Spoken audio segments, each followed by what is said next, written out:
അഘോരി എന്ന വാക്കിന്റെ അർത്ഥം വെളിച്ചത്തിലേക്കെന്നാണ്. അഘോരികൾ എന്ന സമൂഹം വ്യത്യസ്തമായ കാഴ്ചപ്പാടുകളുള്ളവരാണ്. ഇവർ മൃതദേഹം ഭക്ഷിക്കുന്നവരാണെന്നും കേൾക്കുന്നുണ്ട്. പുറം ലോകവുമായി യാതൊരു ബന്ധവുമില്ലാത്ത ഭാരതീയ സന്യാസിമാരാണ് അഘോരികൾ. അഘോരമൂർത്തി എന്ന സങ്കല്പത്തിൽ ശിവനെയും ചിലപ്പോൾ കാളിയെയുമാണ് ഇവർ ഭജിക്കുന്നത്. അതോടൊപ്പം അസാധാരണങ്ങളായ പല ആചാരങ്ങളും ഇവർ അനുഷ്ഠിച്ചു വരുന്നു. എല്ലാം ശിവമയമാണെന്ന് ഇവർ വിശ്വസിക്കുന്നു. അഘോരികളെക്കുറിച്ച് ആദ്യമായി പരാമർശിച്ചിട്ടുള്ളത് പ്രാചീനകാല ചൈനീസ് സഞ്ചാരിയും പണ്ഡിതനുമായിരുന്ന ഹ്യുയാൻസാങ് ആണെന്ന് പറയപ്പെടുന്നു. ഇവരിൽ ബഹുഭൂരിപക്ഷവും ബീഹാറിലും പശ്ചിമ ബംഗാളിലും ശേഷിച്ചവർ അജ്മീർ മേർവാഡയിലുമാണ് താമസിച്ചിരുന്നത്. പുണ്യസ്ഥലങ്ങൾ സന്ദർശിക്കാറുണ്ടായിരുന്ന ഇവർക്ക് ആബു പർവ്വതം, ഗിർനാർ, ബുദ്ധഗയ, കാശി, ഹിംഗ്ലാജ് എന്നിവിടങ്ങളിൽ സന്യാസി മഠങ്ങൾ ഉണ്ടായിരുന്നു. അധികം അറിയപ്പെടാത്തതും നിഗൂഢത നിറഞ്ഞതുമാണ് അഘോര സന്യാസികളുടെ ജീവിതം. ഇവർ തങ്ങളുടെ ആചാരാനുഷ്ഠാനങ്ങൾക്ക് തലയോട്ടികളാണ് ഉപയോഗിക്കുന്നത്. കുതിരയുടേതൊഴിച്ച് മറ്റെല്ലാ മൃഗങ്ങളുടെയും മാംസം ഇവർ ഭക്ഷിക്കുമെന്ന് പറയുന്നു. മദ്യം, ഭാങ്, കഞ്ചാവ് തുടങ്ങിയ ലഹരി വസ്തുക്കളും സോമരസവും ഇവരുടെ ഇഷ്ടപാനീയങ്ങളാണ്. ഏറ്റവും പഴക്കമേറിയ ശൈവ സമ്പ്രദായം അനുവർത്തിച്ചു പോരുന്നവരാണ് അഘോരികൾ. ലോകത്തിലെ ഏറ്റവും പുരാതന നഗരങ്ങളിലൊന്നായ വാരണാസിയാണ് ഇവരുടെ പ്രധാന ആവാസഭൂമി. ശിവനെപ്പോലെ ശ്മശാനത്തിലാണ് ഇവരുടെ വാസം. ശരീരത്തെക്കുറിച്ചുള്ള ചിന്തകൾ ഇവരെ ബാധിക്കുന്നേയില്ല. തങ്ങൾക്ക് പുറത്തുള്ളതെല്ലാം മിഥ്യയാണെന്ന് ഇവർ വിശ്വസിക്കുന്നു. ശ്മശാന ഭൂമിയിൽ ഏകാഗ്രതയോടെ ധ്യാനിക്കാൻ കഴിയുന്നതായി ഇവർ അവകാശപ്പെടുന്നു. ധാരാളം അമാനുഷിക ശക്തികൾ ഉള്ളവരാണത്രേ അഘോരികൾ. വളരെ കഠിനമായ സാധനകൾ ഇവർ അനുഷ്ഠിച്ചു പോരുന്നു. ഇത്തരം അനുഷ്ഠാനങ്ങൾ അമാനുഷിക ശക്തികളെ ഉയർത്താൻ സഹായിക്കുമെന്നാണ് ഇവരുടെ വിശ്വാസം. അഘോരി സ്ത്രീകൾ കാളിയെപ്പോലെ ചിതാഭസ്മം പൂശി മന്ത്രങ്ങൾ ഉച്ചരിച്ചും പെരുമ്പറ കൊട്ടിയും ആഗ്രഹപൂർത്തീകരണം നടത്തും. ഇവരുടെ മാനസിക ശക്തി അപാരമാണെന്ന് കരുതപ്പെടുന്നു.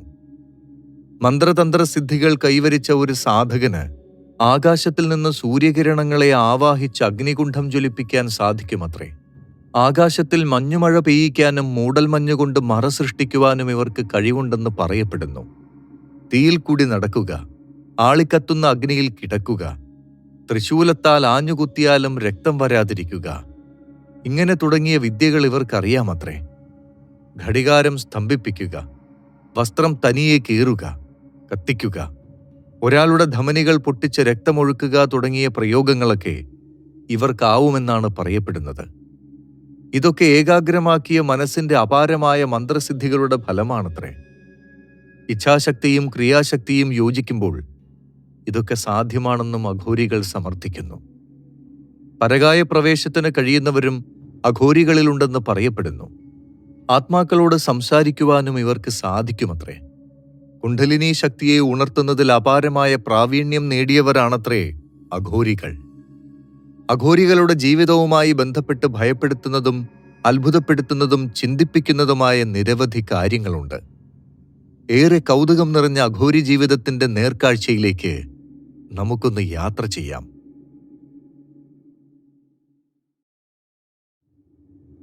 അഘോരികൾ മനുഷ്യമാംസം ഭക്ഷിക്കുന്നവരാണോ? സാധാരണക്കാരന്റെ മനസ്സിൽ ഈ ചോദ്യത്തെക്കുറിച്ച് ധാരാളം ആശയക്കുഴപ്പങ്ങളുണ്ട്.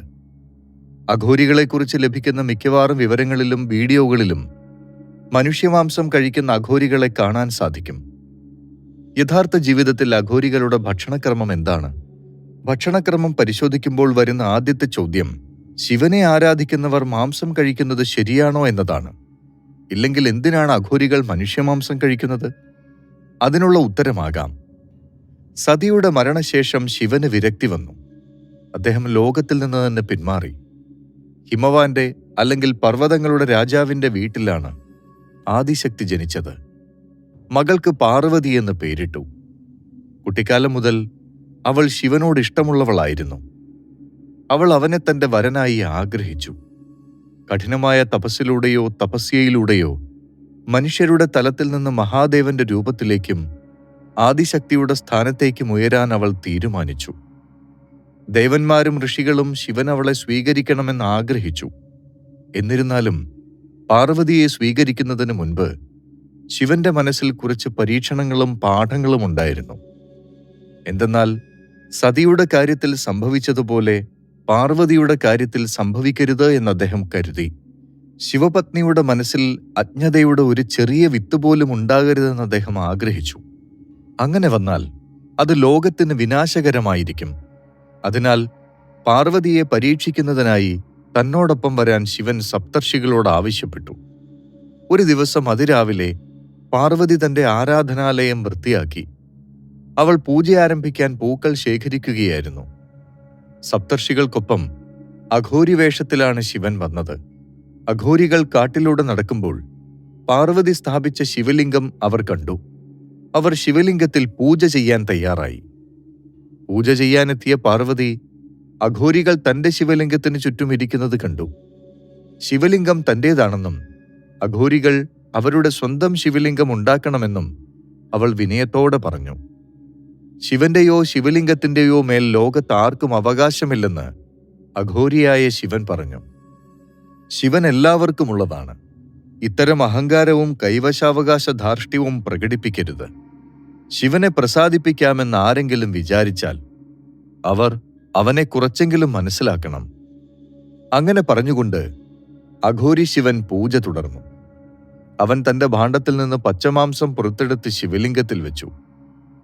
ശിവ, ഞാൻ നിങ്ങൾക്കായി പുതിയതും ചീഞ്ഞതുമായ മാംസം കൊണ്ടുവന്നിട്ടുണ്ട്. അത് സ്വീകരിക്കുകയും എന്നെ അനുഗ്രഹിക്കുകയും ചെയ്യുക. ഇതൊക്കെ കണ്ടും കേട്ടും പാർവതിക്ക് കോപം വന്നു.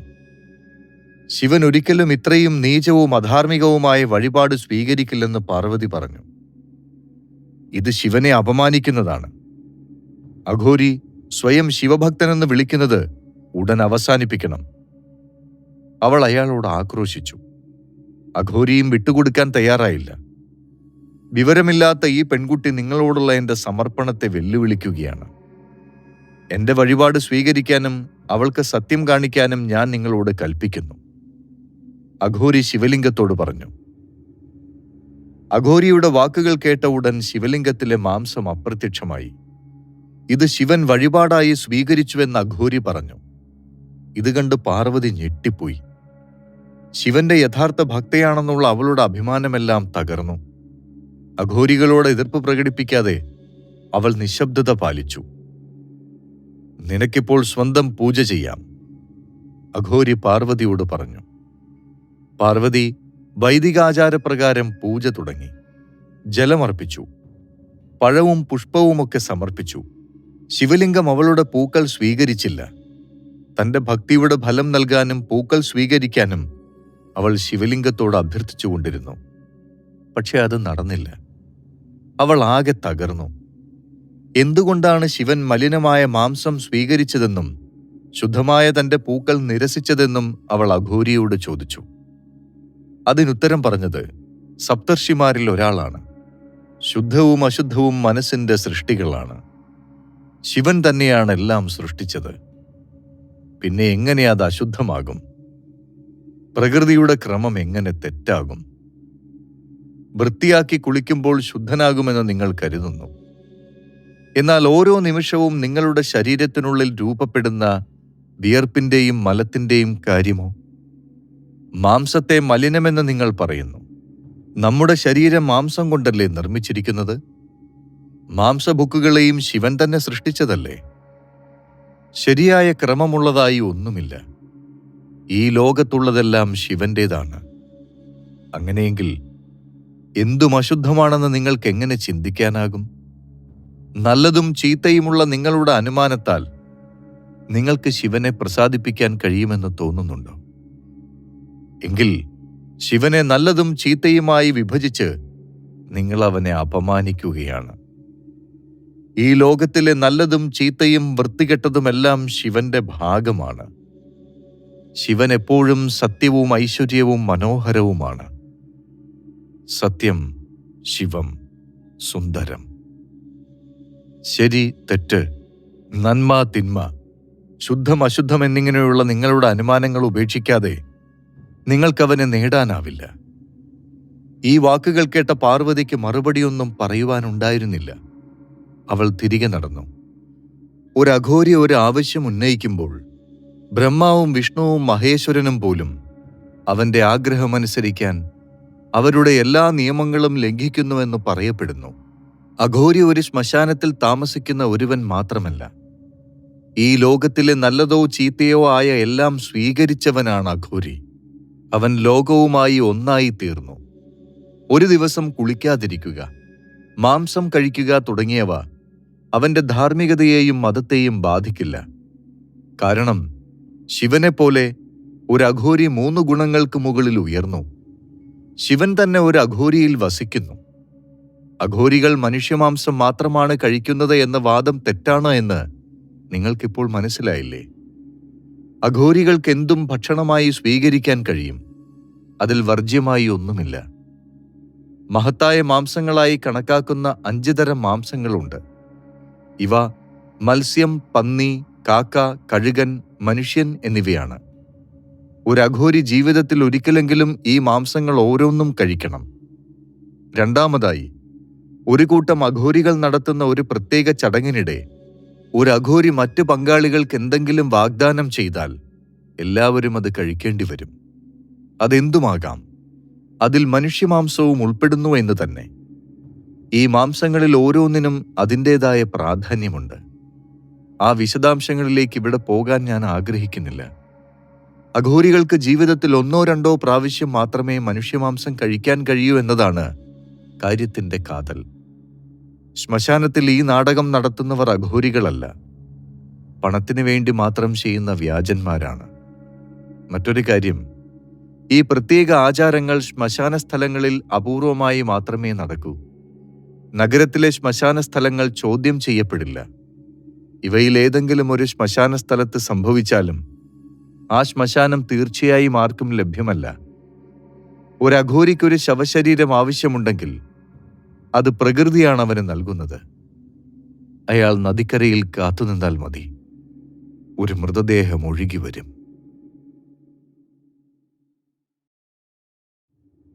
അഘോരികളും ശിവനും തമ്മിലുള്ള ബന്ധമെന്താണ്? പരമശിവൻ അഘോരികളുടെ ദൈവമാണോ, അതോ ശിവൻ തന്നെ അഘോരികളിൽ ഒരാളാണോ? നമുക്ക് ഈ അധ്യായത്തിൽ അഘോരികളും ശിവനും തമ്മിലുള്ള ബന്ധത്തെക്കുറിച്ച് പരിശോധിക്കാം. ശിവനെ അഘോരി എന്ന് വിളിക്കുന്നതിന്റെ കാരണം എന്താണ് എന്ന് നോക്കാം. ശിവന്റെ ഏറ്റവും ഉഗ്രരൂപമാണത്രേ അഘോരി ശിവൻ. ശിവന്റെ 5 രൂപങ്ങളിൽ ഒന്നിനെയാണ് അഘോർ എന്ന് വിളിക്കുന്നത്. പഞ്ചമുഖ ശിവസങ്കല്പത്തിലെ മധ്യരൂപമാണിത്. ഘോർ എന്നാൽ ഭയങ്കരവും ഇരുണ്ടതും വൃത്തികെട്ടതുമാണ്. ആ ഒരു നെഗറ്റീവാണ്. അതിനാൽ അഘോർ ഭയാനകമല്ല, ഇരുണ്ടതല്ല, വൃത്തികെട്ടതുമല്ല. അഘോരികളുടെ വിശ്വാസപ്രകാരം നമുക്കെല്ലാവർക്കും ഉള്ളിൽ ഇരുട്ടുണ്ട്. അതാണ് ഘോരഭാഗം. ആ ഇരുട്ടിനെ ഏവരും ഭയപ്പെടുന്നുണ്ട്. ഇരുണ്ട ഇടനാഴിയിലൂടെ ഒരിക്കലും നടക്കാത്ത ഒരു കുട്ടിയെപ്പോലെ മുതിർന്നവർ പോലും ഇരുളിനെ ഭയപ്പെടുന്നു. നമ്മുടെ ഉള്ളിലും പുറത്തുമുള്ള ഈ അന്ധകാരം അശുഭകരമാണ്. എന്നാൽ ഇരുട്ടായിരുന്ന അതേ ഇടനാഴി പ്രകാശിപ്പിക്കുക, അങ്ങനെ ചെയ്താൽ പിന്നെ ഭയപ്പെടേണ്ടതില്ല. അഘോരി എന്ന വാക്കിന്റെ അർത്ഥങ്ങളിലൊന്ന് ഭയാനകമല്ല എന്നാണ്. ഇത് പ്രതീകാത്മകമായി അർത്ഥമാക്കുന്നത് ലോകത്തിലെ എല്ലാ വസ്തുക്കളും ശിവമാണെന്നാണ്. ഇവിടെ ഭയപ്പെടാനോ വിഷമിക്കാനോ ഉള്ളതായി യാതൊന്നുമില്ല. ഇവിടെ കാണുന്നതെല്ലാം ശുദ്ധമാണ് എന്നാണ്. അഘോരിയായി ശിവൻ തെക്ക് അഭിമുഖമായി നിൽക്കുന്നു. അവൻ ശിവന്റെ വിനാശകരവും പുനരുജ്ജീവിപ്പിക്കുന്നതുമായ ഭാവത്തെ പ്രതിനിധീകരിക്കുന്നു. അഘോരി ആദ്യം എല്ലാ ജീവജാലങ്ങളെയും ആഗിരണം ചെയ്യുന്നു. തുടർന്ന് പുതിയ കാര്യങ്ങൾ സൃഷ്ടിച്ച് പ്രപഞ്ചത്തെ രൂപാന്തരപ്പെടുത്തുന്നു. അഘോരി എന്ന പദം ആദ്യമായി കാണുന്നത് അഥർവവേദത്തിൽ ശിവനായി സമർപ്പിച്ച ഭാഗത്താണ്. ശിവന്റെ ഈ രൂപവുമായി ബന്ധപ്പെട്ട ഒരു മന്ത്രമുണ്ട്. അഘോര മഹർഷി രചിച്ച അഘോര മന്ത്രമാണത്. മന്ത്രത്തിന് 51 അക്ഷരങ്ങളുണ്ട്.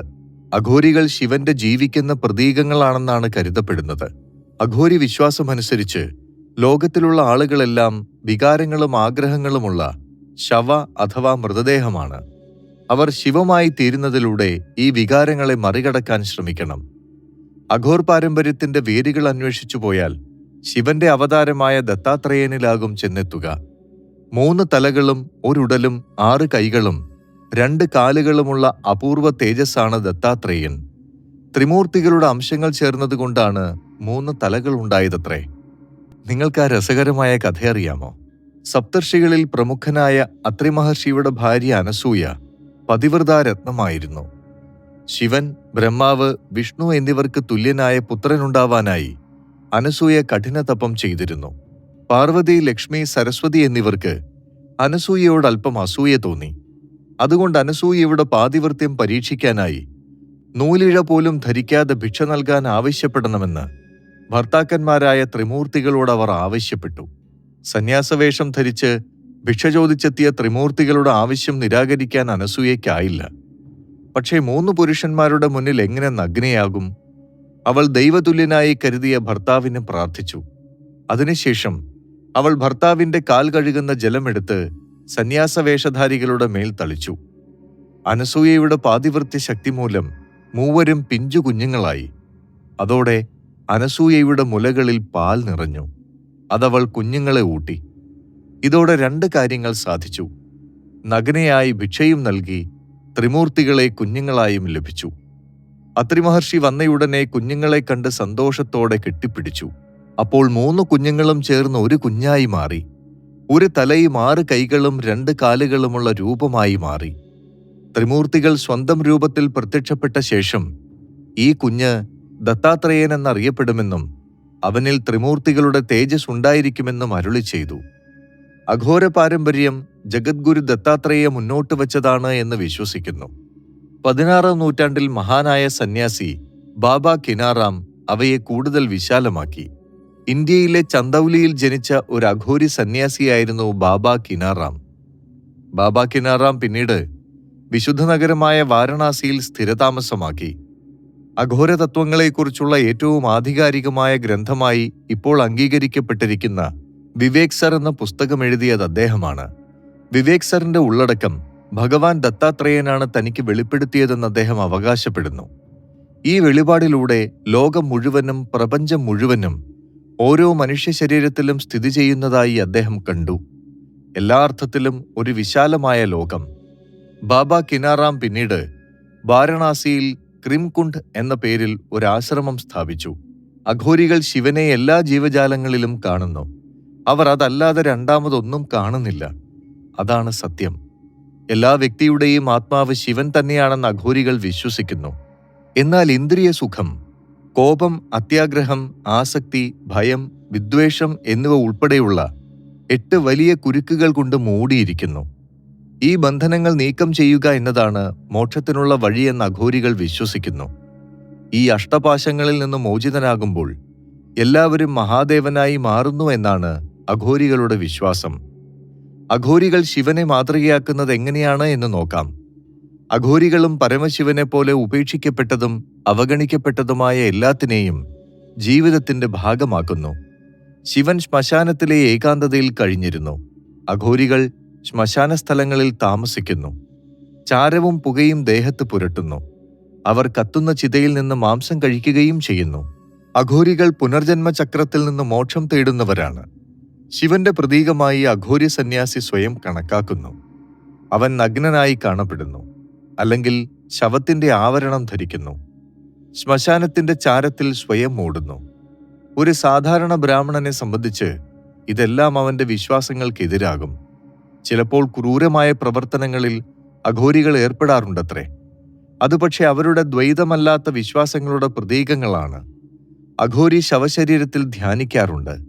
ധ്യാനിക്കുന്ന ശവശരീരം അവന്റെ സ്വന്തം ശരീരത്തിന്റെ പ്രതീകമാണ്. ശവം ഭക്ഷിക്കുന്ന ആചാരം അവന്റെ ലോകത്തിന്റെ ഏറ്റവും മഹത്തായ സാക്ഷ്യം പറയലാണ്. ശിവൻ എല്ലായിടത്തും വ്യാപിച്ചിരിക്കുന്നു എന്നതിന്റെ സ്വയം തിരിച്ചറിയലാണത്. അഘോരികൾ അവരുടെ ജീവിതം മുഴുവനും ശിവഭക്തിയിൽ മുഴുകുന്നു. പരമശിവൻ സർവവ്യാപിയും കേവലനുമായതിനാൽ എല്ലാറ്റിനും ഉത്തരം അവനാണെന്ന് അവർ കരുതുന്നു. അവർ ചെയ്യുന്നത് ശിവസാധന, ശവസാധന, ശ്മശാന സാധന എന്നിങ്ങനെ 3 തരം തപസ്സുകളാണ്. ചിലർ അവർ ശിവന്റെ അവതാരങ്ങളാണെന്നും വിശ്വസിക്കുന്നു.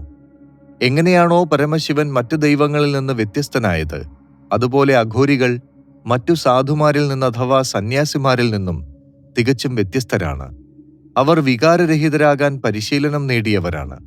അവർക്ക് മറ്റൊന്നു പകരമായി ഇല്ല. ഭക്ഷണം, പാർപ്പിടം, വസ്ത്രം എന്നിവ തമ്മിൽ വ്യത്യാസമില്ല. പരമശിവനെ അല്ലാതെ മറ്റാരെയും ആകർഷിക്കാൻ അവർ ശ്രമിക്കുന്നില്ല. പരമശിവൻ യഥാർത്ഥത്തിൽ അഘോരികളുടെ ദൈവമല്ല എന്ന് കരുതുന്നവരുമുണ്ട്. അവൻ തന്നെയായിരുന്നത്രേ ആദ്യത്തെ അഘോരി. അതിനവർ തെളിവായി പറയുന്ന ഒരു കഥയുണ്ട്. വിഷ്ണുവിന്റെ നാഭിയിൽ നിന്ന് ബ്രഹ്മാവ് രൂപം കൊള്ളുകയും സൃഷ്ടിയുടെ ചുമതല നൽകുകയും ചെയ്തപ്പോൾ അവൻ ആവശ്യമായ ജീവികളെ ജനിപ്പിക്കാൻ പോയി. എന്നിരുന്നാലും തന്റെ സൃഷ്ടിയെ വളർത്തിയെടുക്കാൻ അദ്ദേഹത്തിന് കഴിഞ്ഞില്ല.